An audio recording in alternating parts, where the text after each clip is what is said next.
Hello and welcome to the Ice Guys. This is the show that takes you into the world of the National Hockey League. Every game, every day, from a betting perspective. With pro sports handicappers Ian Cameron, Alex B. Smith, and various guests from the world of hockey and sports betting. And now, here's your host, Ian Cameron.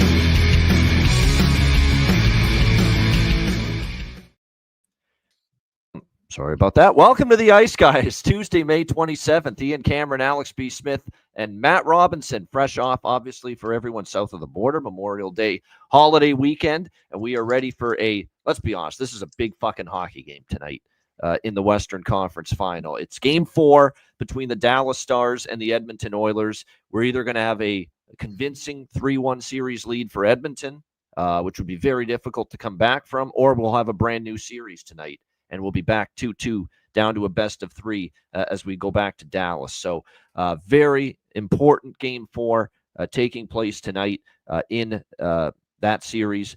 We do want to note, because we will break down Carolina avoiding the sweep against Florida with a big Game 4 win last night in Florida to extend that series. And as a result, it's like I said, Carolina had to win last night simply because Lord Gambler would not allow us to have just one bet cast this week. He wanted us to have 2, and we are indeed going to have 2 bet casts this week. So it is now official. Back-to-back nights, just like last week, 2 bet casts for our Patreon members. Both of these bet casts are Patreon exclusive. Very, very important to note that. So that means that if you want to join us for these 2 bet casts, you will have to be a Patreon member. So there you see it. Obviously, we're on tonight for Game 4 in the Western Conference Final, Dallas-Edmonton, beginning at 8 p.m. Eastern Time. If Matt joins us, it'll be intermissions only. He's just going to enjoy the game personally, I'm sure, on his own. I don't blame him. Intermission only for Matt if he joins us. And then, of course, Wednesday, now with Carolina extending the series to a Game 5, we will also be with you tomorrow night, Wednesday, May 28th, for Game 5 in the Eastern Conference Final with the Florida Panthers and the Carolina Hurricanes. Both of these betcasts are indeed Patreon exclusive. So again, make sure you sign up at patreon.com/Ice Guys, just $10 per month. And again, your only pathway to joining these 2 betcasts is being a Patreon member. So make sure you sign up, patreon.com/Ice Guys. Last night, Carolina off the mat, ripped at every turn after Game 3, and how ugly it was and how they just crumbled in the third period of Game 3. And to respond with, and that was, you can't even line up Game 4 and how Carolina played last night to the first 3 games. It was such a better effort. It was such a better performance all around, top to bottom, from the Carolina Hurricanes in getting that win. Not only a win to extend the series and avoid the sweep and end this 15-game losing streak in the conference final, which I'm very glad we don't have to talk about anymore. Not only was it a win, but a shutout win as well last night, a 3-0 over the Florida Panthers. And you could tell in the first period of that game, even though it was scoreless, it was a really good period from Carolina. They had the edge in play. They were able to get a couple of big penalty kills early in the game. It didn't feel like one of those nights where, again, the puck play for the Florida Panthers was not crisp, was not sharp. Their execution, you could tell, was not great with the puck last night. But a lot of that you have to credit to the Carolina Hurricanes last night for doing that. But they got stronger, I thought, even in the second period. And you could tell that game was tilting toward Carolina even before they got the first goal of the game.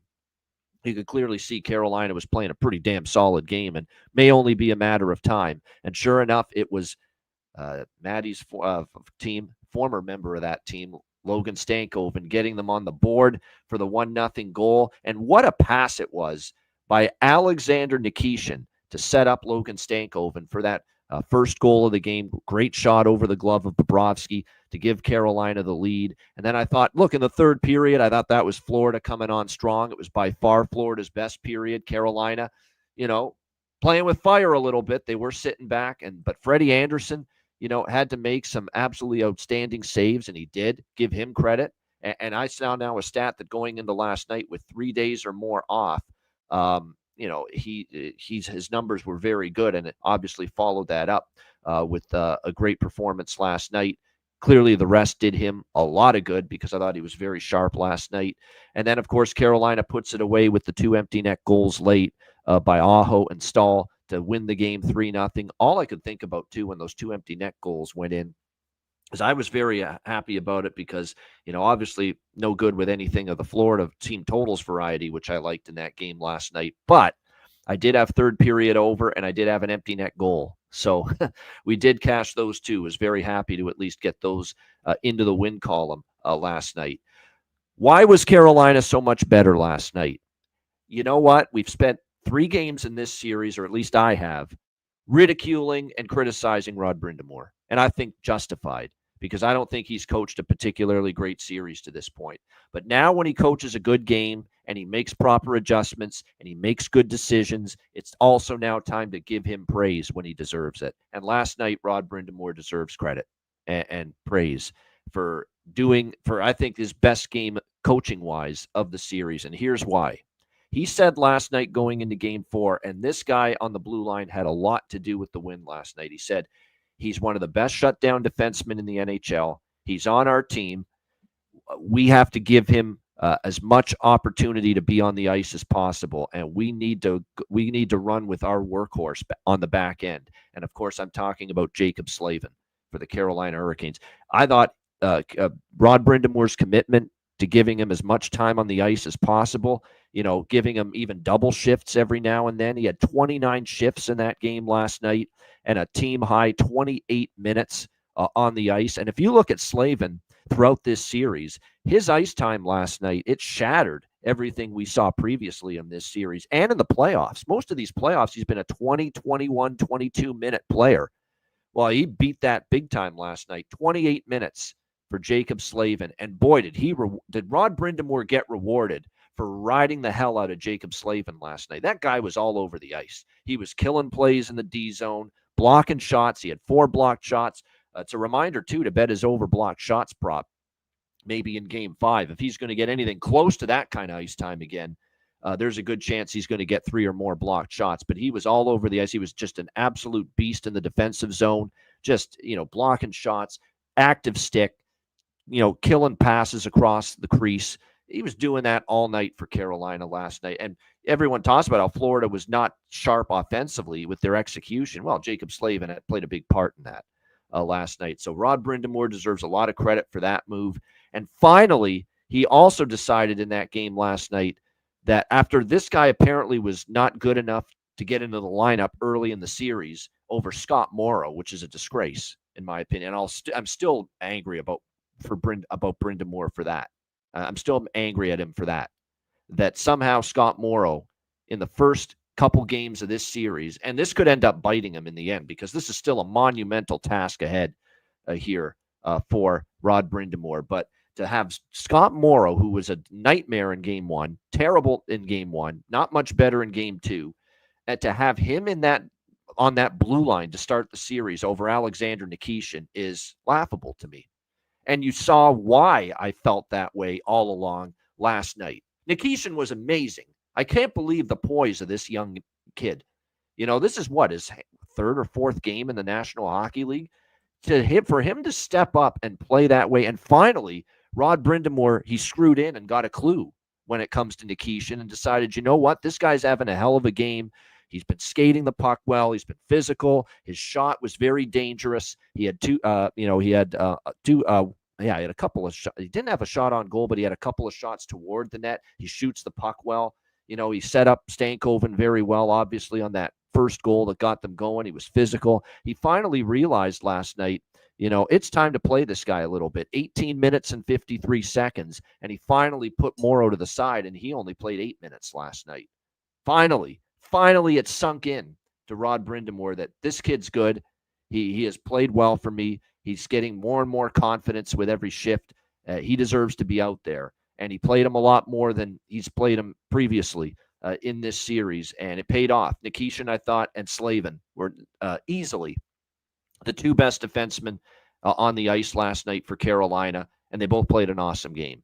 So you got to give Brind'Amour credit. He finally realized, some of the errors of his ways previously. He said, I'm going to go down with, if I'm going to get swept tonight again by this Florida team. I'm going down with my best defenseman playing a ton, and he 28 minutes out of Slavin. He couldn't have played any better. And then Nikishin was great. Now we still need to see, some of their better forwards up front get going offensively, but still, they played a great defensive game. They got the saves, and they did what they needed to do to avoid the sweep last night in that 3-0 win. And I'll say one more thing about Brind'Amour. It was a step in the right direction for him, but after last night, you absolutely cannot take Nikishin out of the lineup. You can't. And I don't care if Chatfield's good to play. I don't care if Sean Walker is good to play. And look, obviously, if one of those guys returns, Scott Morrow's got to be the one coming out. Simply has to be the one coming out. If both of them are eligible to play and able to return from injury, Walker and Chatfield tomorrow night, then it's a tougher decision. I get it. You're going to have to take someone else out if you're going to keep Nikishin in. You have to, though. That's how good he's been. That's how good he was last night, this young man, Alexander Nikishin. You got to keep going with him. He gave you a little jolt with the rush up the ice, puck movement, obviously physical play, great pass, great apple on the goal for Stankoven. He's got to stay in, period. End of story. I don't care who you take out. Take Orlov out. Orlov stinks in this series, in my opinion. He's been terrible. I know you're paying him a lot, but he's not been good. He was a little bit better last night, but he had been awful in this series before last night. Dmitry Orlov. Take him out. Take Gostisbehere out even. I know, because look, Nikishin's got a lot of the same thing. He can move the puck. He can play on the power play. And we know Gostisbehere can be a disaster at times defensively. Take one of those guys out, but you cannot take Nikishin out, in my opinion. You can't do it.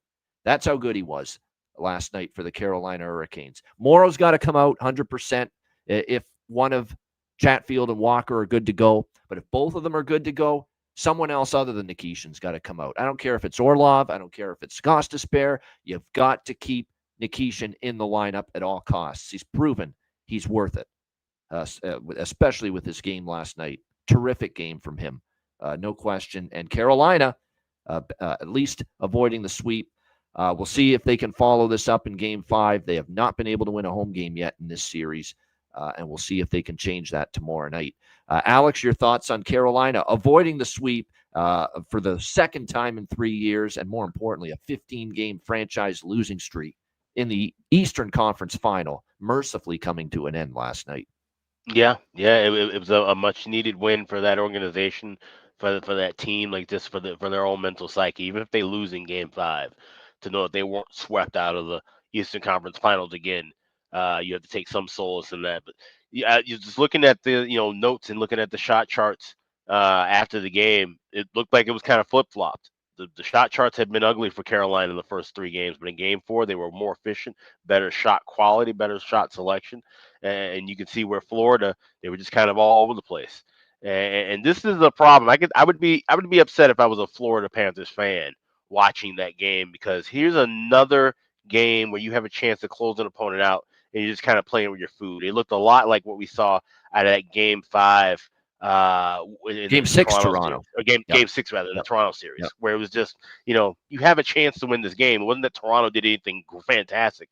Florida just really didn't, take control of their opportunities. So I think now, like I said, being at home, maybe that was, I don't know if that was just kind of, lost sight, thinking, okay, this is going to been pretty easy. Let's just go on and play our game, and we'll get the goals, we'll get the bounces, go our way. I think now we'll see a more focused Florida in Game 5. And I said it on the show, I said in the chat as well, if you liked Carolina in Game 4, you should have certainly grabbed some Florida 4-1, even Florida 4-2, because I know a couple people felt like maybe this could be where Florida does end up coming back home to wrap up the series.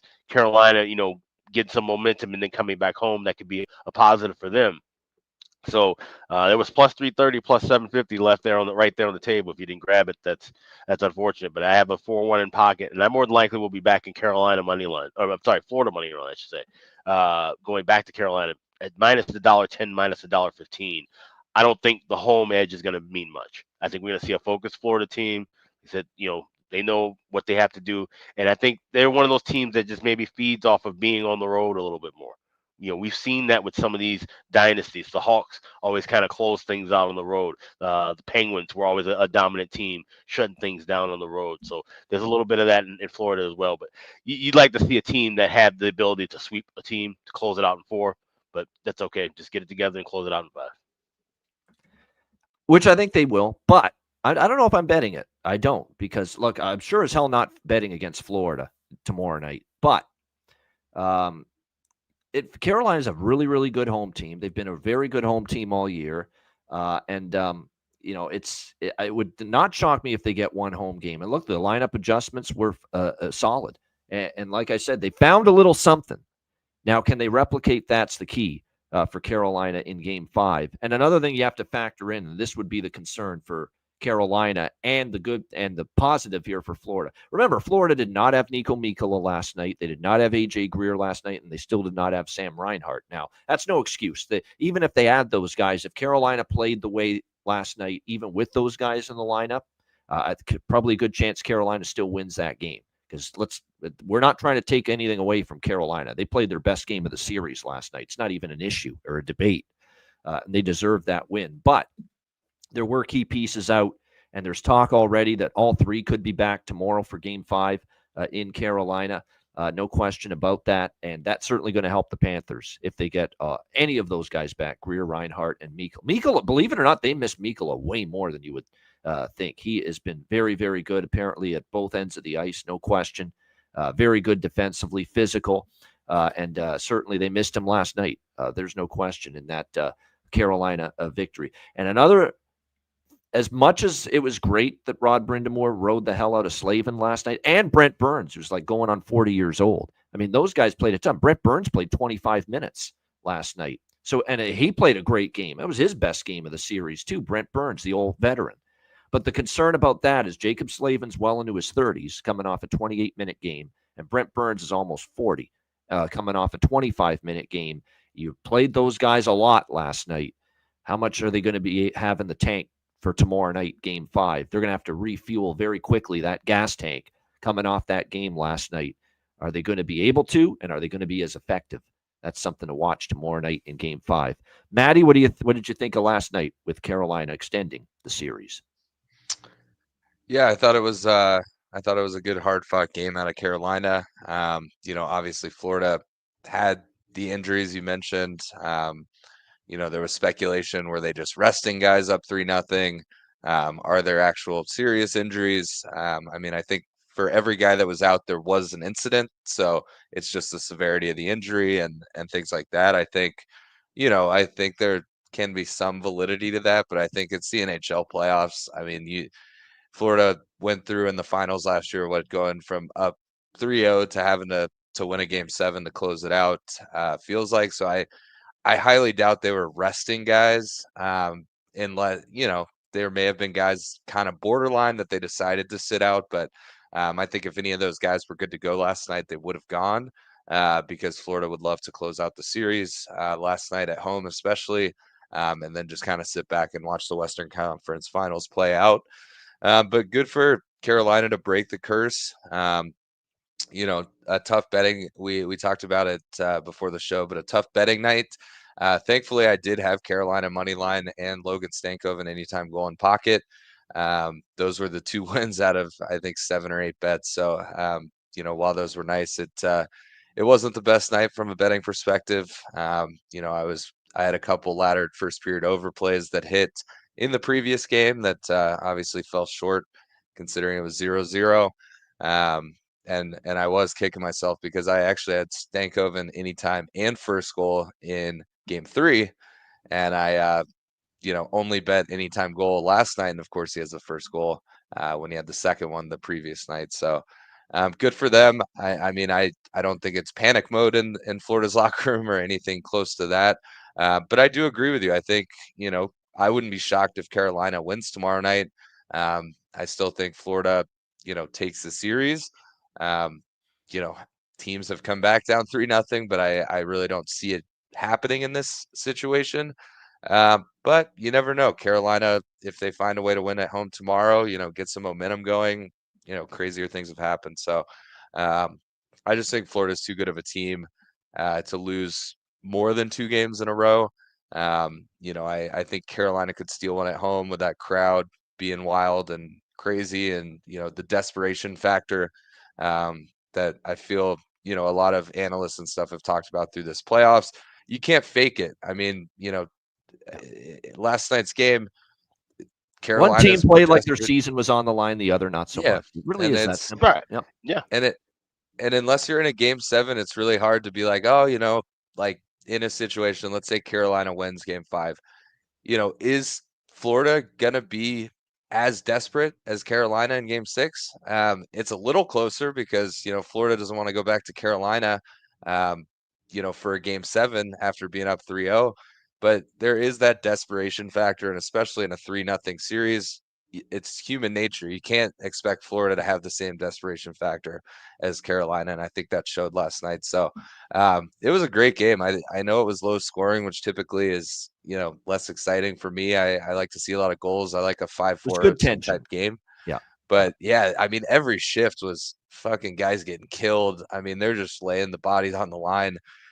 You mentioned Burns. I thought that was one of the best games of the playoffs I've seen out of Burnsy. He had a couple breakouts that were by himself, and he tried to get to the net, like going coast to coast, which at his age and his size is crazy to see. I mean, Slavin can obviously eat up as many minutes as you want to give him, but to see it out of Burnsy as well, especially in a desperation game, was cool to see. So I'll be looking forward to tomorrow. I think I don't want to say momentum swing or swung back into Carolina's favor. They're still in a deep hole.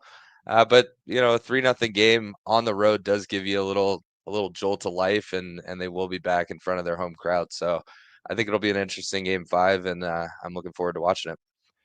No doubt. Like I said, we'll have a betcast too as well tomorrow night for game 5 of the Eastern Conference Final, Florida and Carolina. Yeah, and just in case you missed it, Paul Maurice post game just absolutely ripping his goaltender. About how Bob was able to do what he could to keep you guys in striking range. Yeah, I didn't like the last 2 at all.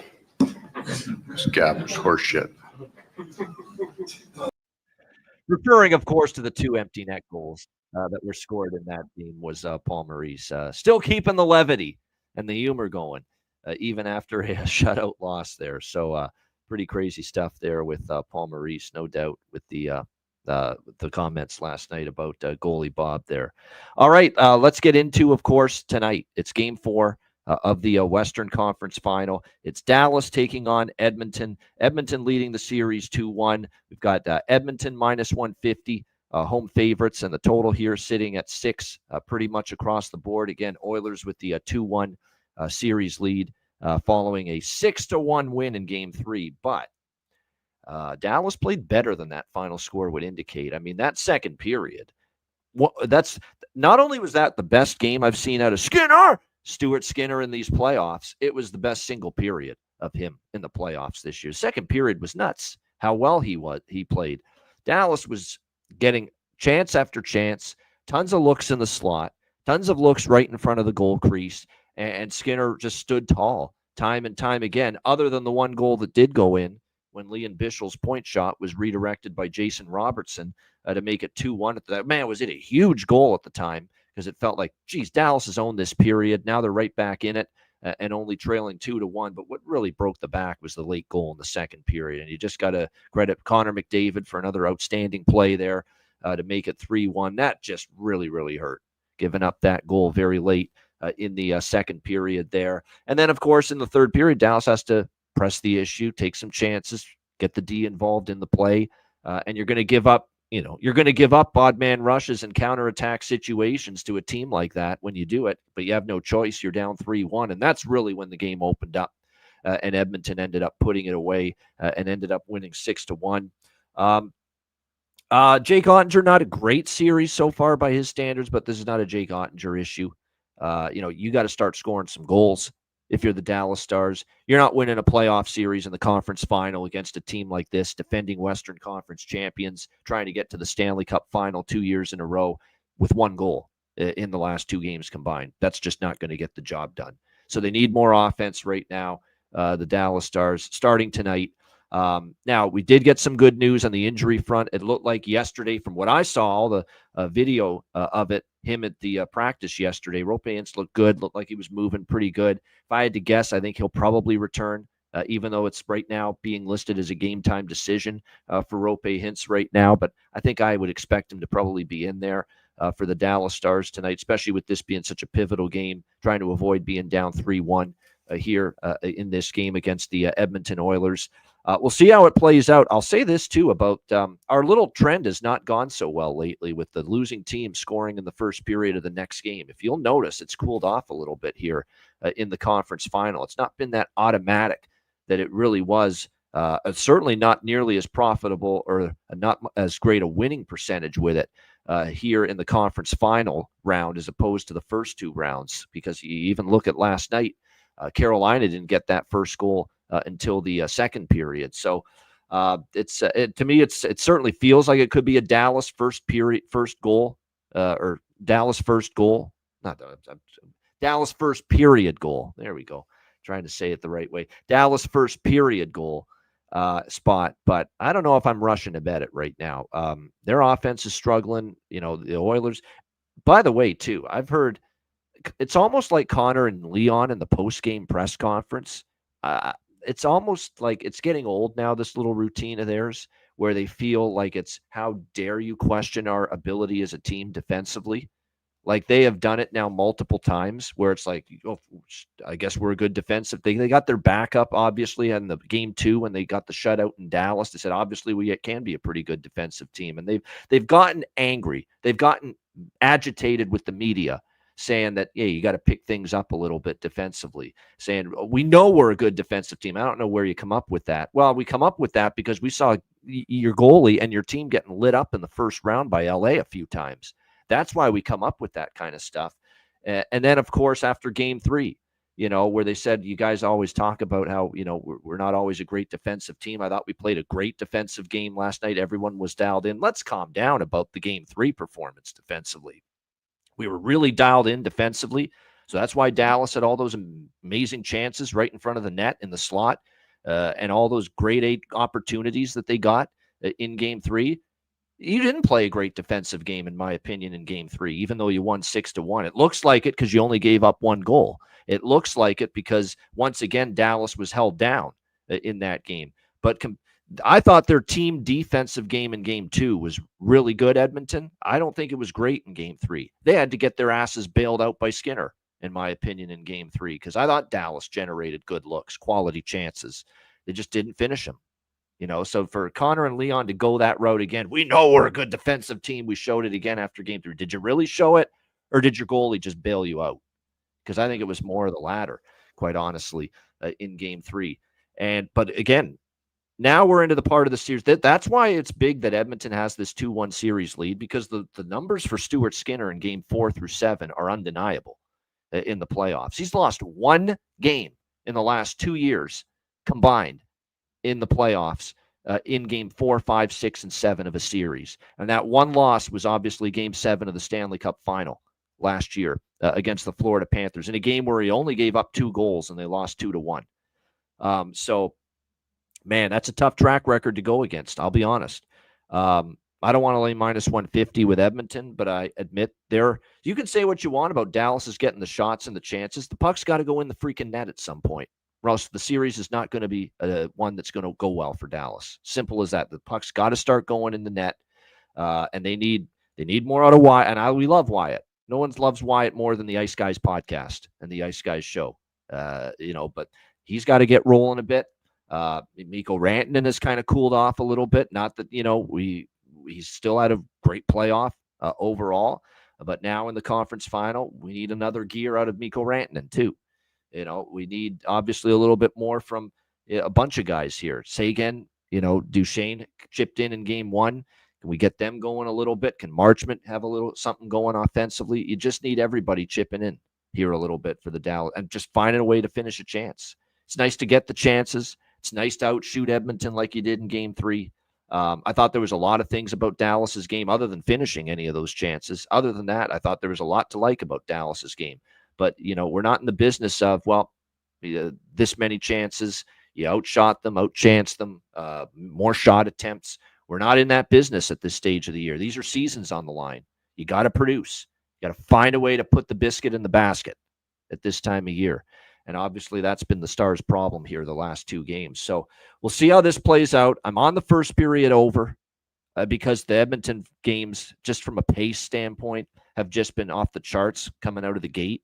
I know Mikey posted the stats in our chat that back it up, that they've just been a really strong first period over team, 5-1 in the playoffs for Edmonton home games to the first period over. So I do like that. I'm not on the full game over tonight. Maybe during the betcast tonight, I'll get involved in a live over, but I really truly believe it could slow down after the first period. I think there's a decent chance both teams might get on the board in the opening period, and then we slow down and we really see both teams trying to protect the house, goaltenders trying to step up. Skinner obviously playing great in the last 2 games. And I think Jake Ottinger on the other side due for, I think, one of his better games of the playoffs, especially in this series tonight in this game. So the only thing pregame I've got is first period over. I kind of think at the prices we're getting offered right now, Dallas plus 130, I'm interested. But I kind of want to see how they start the game. Are they generating those good looks again? And can they finish one of them? That's going to be the big question here in this game. So I might dabble small in the Dallas plus 130 pregame, but it's going to be very light. We'll see how they start. We'll see if they're able to finally get some offense going, and then we might add to it later in the game. But it's a must game for Dallas, just about. Not saying that it's for sure over if they're down 3-1.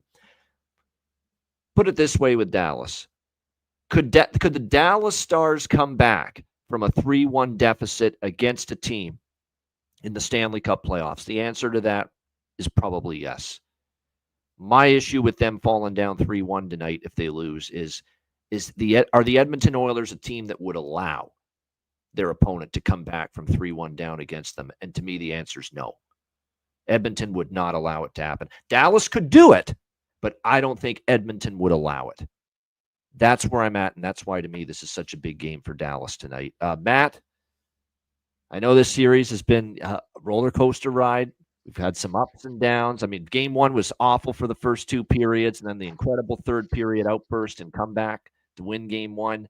Game 2 obviously didn't go well. Game 3, there's things to like. Even when they were down 2-0, the second period, they're dominating play. They get it to 2-1, and then the back-breaking goal to make it 3-1. It's definitely been a roller coaster ride of emotions. What do you think here for game 4, Dallas Edmonton? Yeah, I think that's a very fair statement that it's been a roller coaster. I mean, I mentioned after game 3, I felt like, and obviously a 6-1 game, it's hard to really have this angle. I felt like Dallas was the better team overall in the game. I mean, they outchanced them. They outshot them almost 2-1. There was a pretty clear, over the glass penalty, and then boom, Edmonton scores 2 in the next 46 seconds. Then they come back, it's 2-1, and then they give up that goal in the last minute. It sort of was deflating. That's sort of when the sail set, in my opinion. I mean, could they have come back 3-1 in the third? They did it in game 1. So obviously, sure. But I think, had they gone into the third 2-1, I would have felt pretty good that Dallas may come out with a W in game 3. But that last minute goal, great play by McDavid, Rantanen on the wrong side of the puck. It just kind of set the sail for game 3. So, and with that being said, I wouldn't say Dallas was the better team in game 1. So to me, the better team has won one game in this series, and that was game 2. Edmonton dominated Dallas from start to finish. So I don't think there's any question there. So, I think this is a must-win game. I think Dallas is going to approach this as a must-win game. I agree with you. I think Roope Hintz probably plays. I don't know if he's 100%. But I think, just having him out there, having him, with those fins kind of opens things up for Granlund, opens things up for Rantanen a little bit more than anyone else that they could put in that first center position. But yeah, I think it's a must-win game. And something interesting that, a buddy of mine, I was talking to him yesterday about the Pickard news, that he's going to be the backup. He's back to healthy. An angle I wouldn't really think about, but when Skinner was in there for games 1, 2, and 3, and you've got the third goalie on the bench, he's got a sense of comfort that they're not gonna start that third goalie So he's got a little leeway, a longer leash, where with Pickard there, it almost adds a little pressure to Skinner. He's got to perform. If Dallas scores 2 goals in the first 5 minutes and they pull Stuart Skinner, he may not play another game this playoffs. And, if Pickard comes back, he obviously did a good job after replacing Skinner in the first round against LA. So I think that adds a sense of pressure. I mean, he's been phenomenal. I think he was the best player for Edmonton in game 3. I think going into the end of the first, it could have been 2-2. It could have been 4-2 Dallas going into the third, and then maybe Jake Onger locks things down. They wouldn't have given up 8 odd man rushes, because they're obviously trying to press when it's 3-1, 4-1. So yeah, I think it'll be an interesting game. I do think Onger hasn't played his best in this series. Especially he's a guy that doesn't want to give up 6 goals, but of any goalie I've seen in Dallas in my lifetime, you've got the Belfours, the Turcos. There's some head cases mixed in there. I mean, Eddie Belfour is a Hall of Fame goalie for a reason, but quite the head case. So the one thing I know about Jake Eddie Onger Belfour is, and Ronnie Hextall from the school of goalie head cases. Yeah.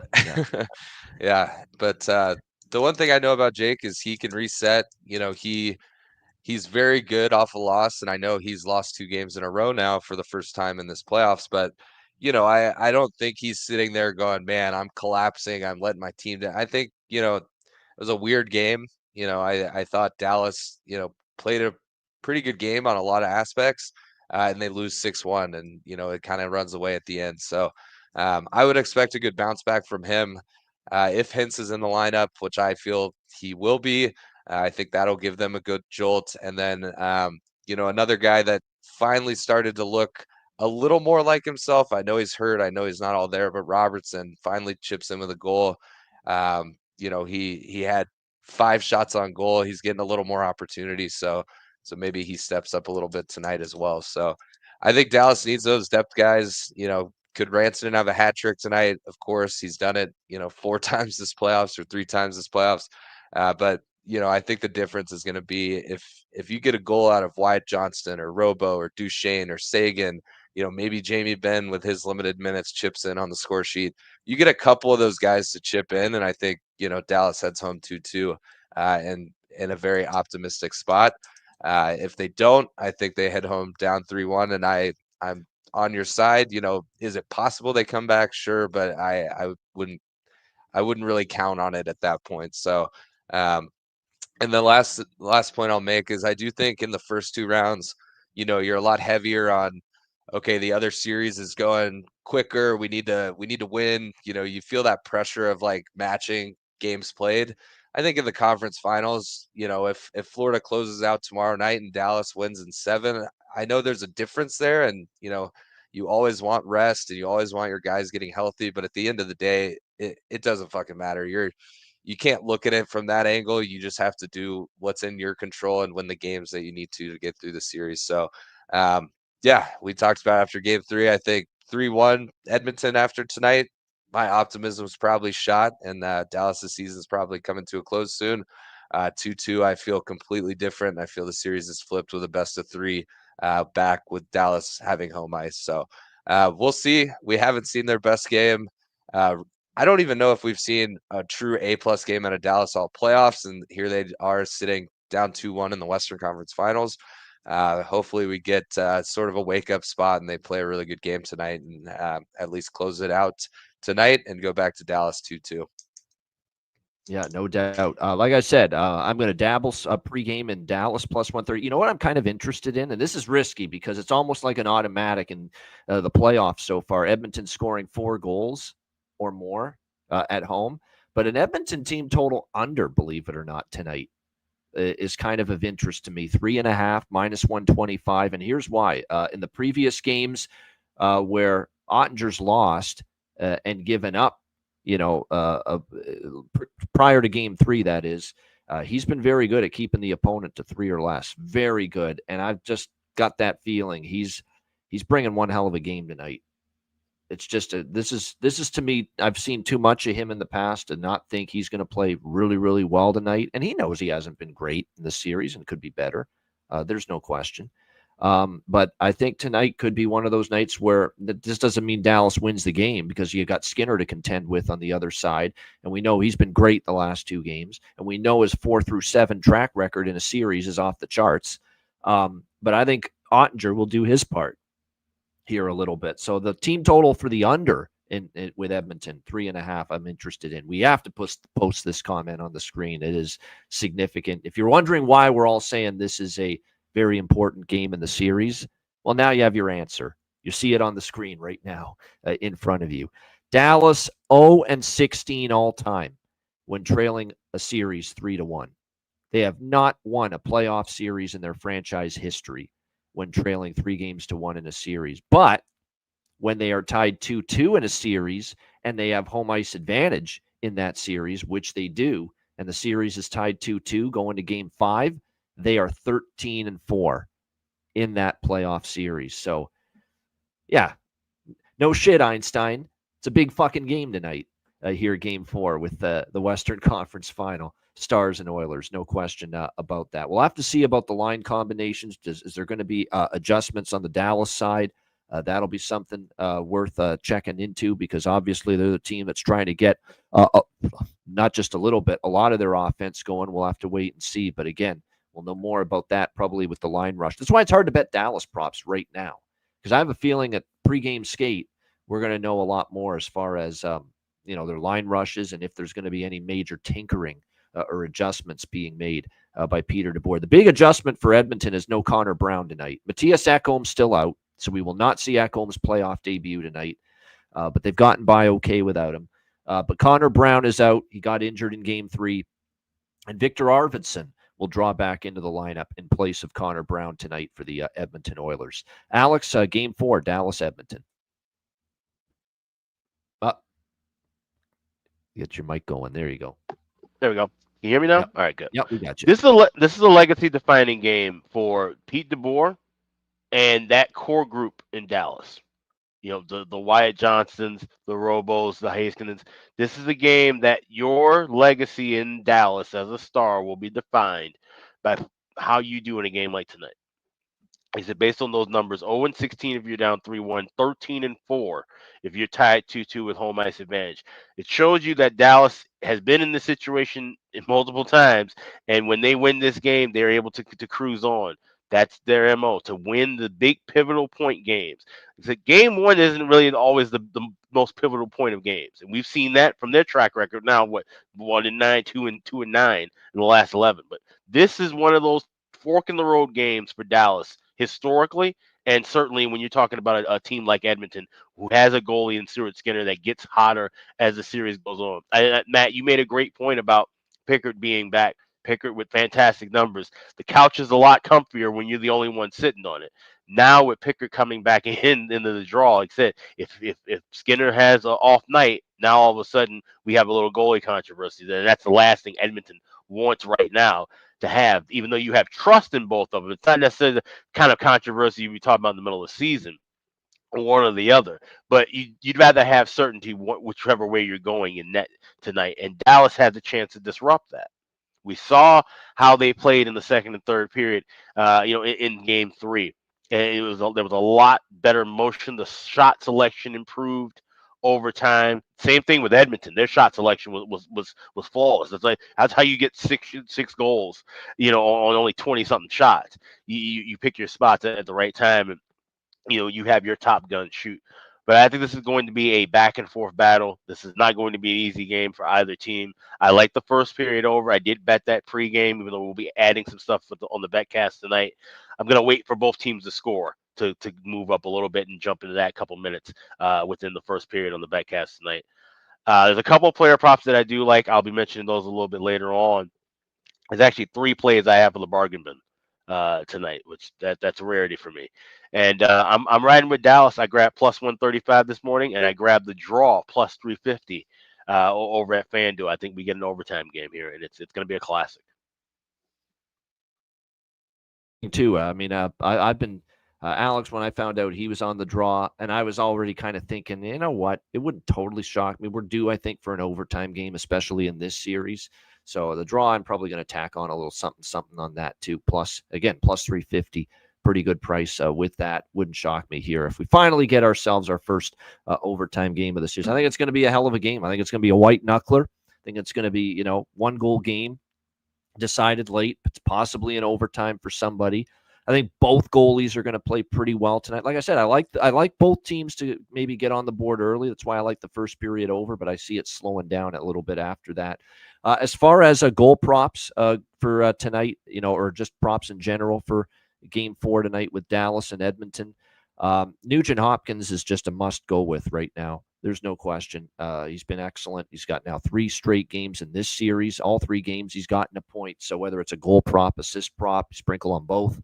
Ryan Nugent Hopkins is a go with player right now for Edmonton at this point in time. Evander Kane to me still value down the lineup a little bit. He obviously got on the score sheet in Game 3 in that big victory. I think for the Dallas Stars, and this is definitely buying low. You could bet Wyatt props, yes, and I wouldn't argue with that because I think he knows he's got to get going. But even a bigger buying low than Wyatt Johnston for Dallas is Jason Robertson, who actually got their goal the other night. He was better in Game 3. I thought he was more noticeable. He got into the fight a little bit more in terms of the puck battles in front of the net. I thought he was more noticeable in that regard. He had his most shot attempts, I think, since he's been back from the injury. Shots on goal went up as well. So that's all good news. And they need a more impactful Jason Robertson tonight and moving forward for the Dallas Stars. So I still think going in that direction with a kind of a buy low concept here on any Jason Robertson props, shots on goal, goal prop, assist prop, points props. Definitely to me, a nice little buy low opportunity because I thought he played one of his better and more noticeable games of this entire playoffs for Dallas in Game 3. So like I said, worth a look. I keep waiting for the captain to make something happen. I'm almost done waiting on it. Like I said, I think he's never been the most gifted skater, but my goodness, it's like the cement is weighing him down or something sometimes when he's out there on that ice. But like I said, if they can get something from Jamie Benn, that's bonus. We'll see Seguin and Duchesne can get going a little bit because obviously in Game 1, they were part of the big reason why the Stars came back and won that game with all those power play goals. Seguin was involved in that game. Duchesne, of course, as well. So maybe they get going. It's a big task for Dallas, I will admit. When you step back and just look at the overall landscape of this series, if you were to take who's the number of periods won, and I don't know if anyone would disagree with this, I think it's pretty accurate. I think we're talking 7-2 Edmonton through the first 3 games of this series. I think you can give Dallas third period of Game 1 when they had the big comeback, and you can give Dallas the second period of Game 3 on Sunday afternoon. Other than that, I think Edmonton's won every period in this, or been the better team in every other period. They were better in the first 2 periods of Game 1. I think they were better in every period in Game 2. And then, of course, I thought they were better in the first and the third period of Game 3. So there is a lot of room for the Dallas Stars to step their game up. Question is, will they? Will it be enough? And will Edmonton let them play their game? Because this is not just Dallas not getting things done. This is Edmonton not allowing Dallas to get things done so far in this series. We got to give them their credit too, the Oilers, who are playing a really good series so far. So it's a huge game tonight. Looking forward to how it all plays out. What's scary too for Dallas is that Connor McDavid's finally figured out, oh, wait a minute, I can shoot the puck too. I can shoot the puck. It's actually something I can do when I'm on the ice. And it's a pretty damn good shot that I have, even though we think of him as a playmaker and a facilitator and a guy that likes to set up his teammates. That's what's scary. He's figured out, oh, you know what? I can shoot the puck, and hey, I'm not bad at it. And if he gets the goal-scoring component of his game going, number 97, scary thought for the Dallas Stars. Shout out to everyone in the chat. Hit the like button. We appreciate it very much. A great turnout in the chat, as always. We've got a big couple of nights this week coming up. Back-to-back nights of live betcast action for our Patreon members tonight. Game 4 West Final, 8 p.m. Eastern. And tomorrow night on Wednesday, Game 5 East Final, Florida, Carolina. Back-to-back nights of Patreon exclusive Ice Guys live betcasts. Make sure you join us. It's the only way to be part of the Betcast, just becoming a Patreon member. $10 per month. Goalie charts, totals charts, our daily betting card, sides, totals, player props, all the exclusive Patreon live Betcast for the remainder of the playoffs, plus all the off-season content.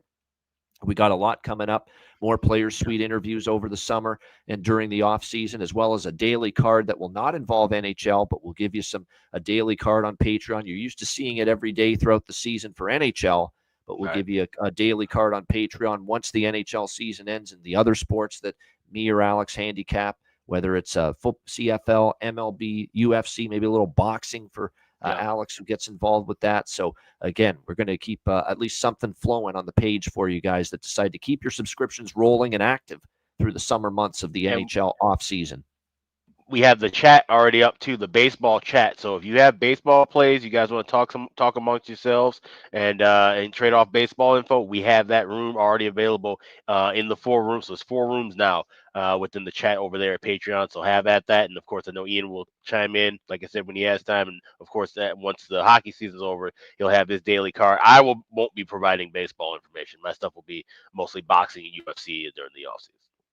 There you go. So make sure you check that out. Patreon.com/Ice Guys. And by the way, another perk for the Patreon members is our free agency recap show. It's become our annual tradition in July. Second week, normally we record that. It'll be exclusive to Patreon members as well. The NHL free agency recap show. And we'll be doing daily team preview videos for next season again in September. We got great response with that. We reached out and got guests for every team. You know, we had a bunch of our friends of the show joining us to help preview all 32 NHL teams with the season preview. We'll get that going again for our Patreon members too. So all that and more. Make sure you subscribe. Just $10 per month. Your subscription goes a long way to supporting the show. Patreon.com/Ice Guys. Also, check out the Ice Guys store, iceguys.myspreadshop.com. We've got all great merch in the store. Everything's in stock except for some of the jackets, but all the hoodies, the T-shirts, all the summer stuff that you need now with the weather getting nice and warm, it's all available right now over at iceguys.myspreadshop.com. And as you see with Matt joining us, we got to mention the Robinson gear too. Absolutely. Right. Yeah, absolutely. Grab some Robinson wonderful gear. Dallas Stars green. Yep. Really cool. Yeah. They came out nice. So grab one of those. Sure. Yep. Check it all out at the Ice Guys store. All right, bargain bin special of the night and best bets coming up right after we hear from our great Ice Guys sponsors.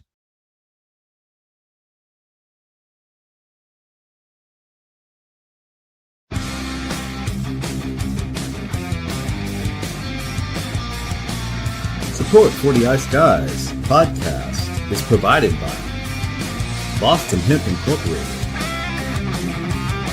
Tailgaters Social, and a big thank you to all that subscribe to the Ice Guys Patreon page.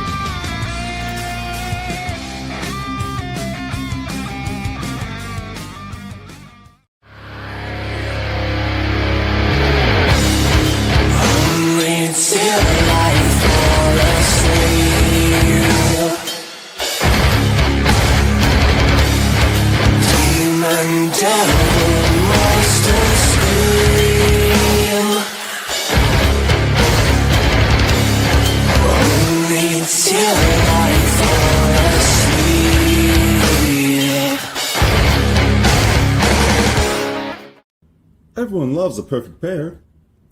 Bacon and eggs. Thunder and lightning. Mario and Luigi. A hot dog with fries. Ian and Alex B. That's right. Everyone loves a perfect pair. So why not pair up your game nights with Boston Hemp? From exotic flower to concentrates and edible products. You'd be hard-pressed to find a better pairing than Boston Hemp and hockey. Check them out today at bostonhempinc.com. That's bostonhempinc.com.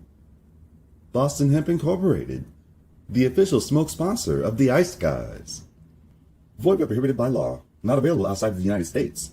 Must be 21 or over to obtain products. Check your local regulations to see if Boston Hemp is available in your area.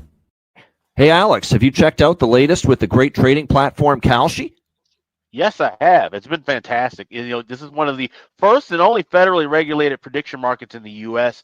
And if you're looking for odds for all kinds of different things, not just what we're talking about, the markets in the Stanley Cup, the NBA Finals, You can trade with crypto. You can look for trades within the markets involving entertainment, politics. There's all kind of different markets you can look from, and you can use the odds over at Kalshi. Time of year to get involved with Kalshi. Certainly, if you're a sports fan, Stanley Cup playoffs, NBA playoffs, baseball now underway, with all the different markets to create winning trades. Make sure you're checking out all that Kalshi has to offer. Absolutely. And if you're trading with Kalshi, use the link kalshi.com/ice guys. You trade $100 or more, they will send you $10 back. So it's fantastic to use, like I said, any kind of markets beyond sports. We're talking entertainment, politics, crypto, basically anything you want. So make sure you sign up, kalshi.com/ice guys. Note that it's live on Robinhood and available in all 50 states, making it the first legal place to trade on these kind of events nationwide. Check it out, kalshi.com/ice guys.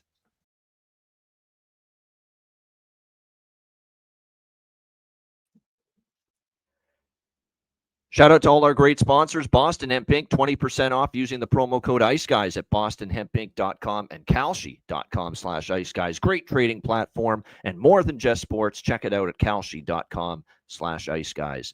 All right, bargain bin special of the night for Game 4 in the Western Conference Final. Alex, you said you have 3 bargain bin specials on this one game, so have at it. Yes, I do. And it was originally going to be 2, but I had to add this third one because FanDuel thought they were slick and snuck this by us. We see the return of first goal for home team and road team. So I'm taking first Edmonton goal coming from Ryan Nugent-Hopkins. We've seen him score. He's gotten really hot as of late. Plus 950. Ryan Nugent-Hopkins, first home team goal scorer. So that's our first Edmonton score. However, you have that listed in your book. Plus 950 is where I got that over at FanDuel. I also like Thomas Harley for Dallas to get on the board. I grabbed him earlier today at BetMGM, also at DraftKings, both listed plus 750. Anytime goal scorer for Thomas Harley. And I said I like this game to go to overtime. I think Matt Duchene's the one who gets the winner. You can grab that at 100-1 over at FanDuel. Game to go to overtime and Matt Duchene to score the game-winning goal. That's 100-1 over at FanDuel. So that's Ryan Nugent-Hopkins plus 950, first Edmonton goal. Thomas Harley, anytime goal, plus 750 for Dallas. And the game to go to overtime and Matt Duchene to win it at 100-1 over at FanDuel as well. So my 3 bargain bin specials tonight. There you go. And big prices, big price hunting right there. He's really diving deep into that bargain bin. He's looking for the best damn bargains possible with those 3. There you have it. 3 bargain bin specials of the night for Alex B. Smith for tonight's Game 4 in the Western Conference Final. Maddie, Rob, what do you got for bargain bin? Yeah, that's crazy. 100-1. I hope it comes to fruition. So that'd be awesome. But for me, you sort of mentioned him, Ian, but he's a guy that last game kind of slowly looked a little more like himself. I still think there's injuries lurking within him, but he did have 5 shots. And to me, it's not about exactly what happened in the game. It's not about, the goal happening. His reaction in the post-game interview when he found out that he was credited with the goal. And Craig Ludwig was on Chicklets this morning. I mentioned that. He mentioned that Robertson, after the goal happened, looked frustrated and mad on the bench. And I think it's because he felt he, should be credited with that goal. And then nobody let him know throughout the rest of the game. He didn't find out until the post-game press conference. And, he kind of sat up like, oh, I did get credit for that goal. So maybe that instills a little confidence in him. And, he's a guy that had a hat trick for Dallas against Edmonton last year. And I expect him to score tonight. And I'm seeing him at plus 300 on Bovada. So I'm going to go with Jason Robertson, anytime goal tonight. Finally broke the seal. And he's a guy that, for him to be on, he's got to be scoring goals. You notice when he's playing on the 4th line, he's not a factor. He's a goal scorer. He's not Mr. Speed out there. So, but now that he has that confidence, maybe get some more looks with that top line or with Wyatt Johnston and look for him to score tonight. So Jason Robertson, anytime goal. That'll be my bargain bin for tonight's game. Jason Robertson, the man they call Robo, for the Dallas Stars, for Matt with his bargain bin special tonight. As always, I'll give you 2 when it's just one game, 1 for each team. And I'm going to go for a couple of, like I said, couple of good prices here with both of these players here tonight for their respective teams. For Edmonton, we will go with let's go with Vasily Podkolzin plus 850. You know, he's been very fit. He was played a very physical game in Game 3. Now, does that translate to him finding the back of the net? We'll see. But I liked what I saw out of him and his performance, and he did get a couple of looks in that game. We'll go with him, Vasily Podkolzin for Edmonton plus 850. And I'm going back one more time to the well with Sammy Steele for the Dallas Stars. I mean, even in the games he doesn't score, I find he's noticeable. He's getting chances. He's getting you can see he's in the offensive zone, making things happen, playing hard, and that's all we can ask for when you're getting a plus 750 price for him to score a goal. So Sam Steele for Dallas plus 750, Vasily Podkolzin for Edmonton plus 850 for bargain bin special of the night for Game 4, Western Conference Final. All right, best bets. Alex, what do you like for best bet? So we're playing a little bit small. We're going to add more on the bet cast, but go with the first period over 1.5 with Dallas Edmonton tonight, minus $1.30 at BetMGM. That's the best price currently available. Like I said, play it small now and then try and grab something closer to plus money in game. That's my best bet for tonight. All right, Dallas Edmonton, first period over 1.5 for Alex with best bet. Matt, what do you got for best bet? I also do like that first period over, but for me, it's a must-win. Desperation mode. I don't know if I've ever taken this as a best bet, so maybe I'm a little biased, but it'll be a first time for me. It's a plus price. Give me Dallas money line plus 135. I think this is a backs against the wall game. I think Thursday could be the beginning, or Friday morning could be the beginning of golf season for Dallas if they don't get it done tonight. And I think you'll see that veteran group have some desperation and rise to the occasion. So give me Dallas money line tonight. That'll be my best bet. All right, Stars to tie it up at 2, plus 135 for Matt with best bet on the Dallas Stars money line for Game 4. My best bet for Game 4, same as Alex, actually. We'll go with that first period over as well.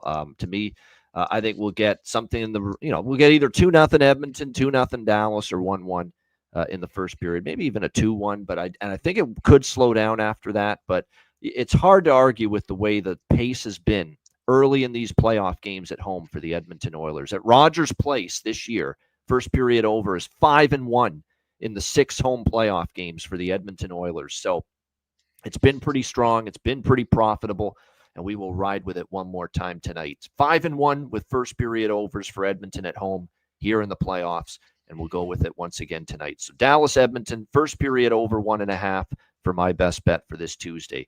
Good stuff. Shout out to everyone in the chat. Hit the like button. Betcast tonight. We hope to see all of you there, our great Patreon members. 8 p.m. Eastern, Game 4 Western Conference Final. And the only way to be part of the Betcast, sign up $10 per month, patreon.com/IceGuys. A reminder, the Ice Guys is live 7 days a week, Monday to Friday, 2 p.m. Eastern, Saturday and Sunday, noon Eastern. If you can't watch the show live, download the Ice Guys podcast in audio form on all major podcast platforms, Google Podcasts, Apple Podcasts, Spotify, Stitcher, iHeartRadio, Amazon Music, and more.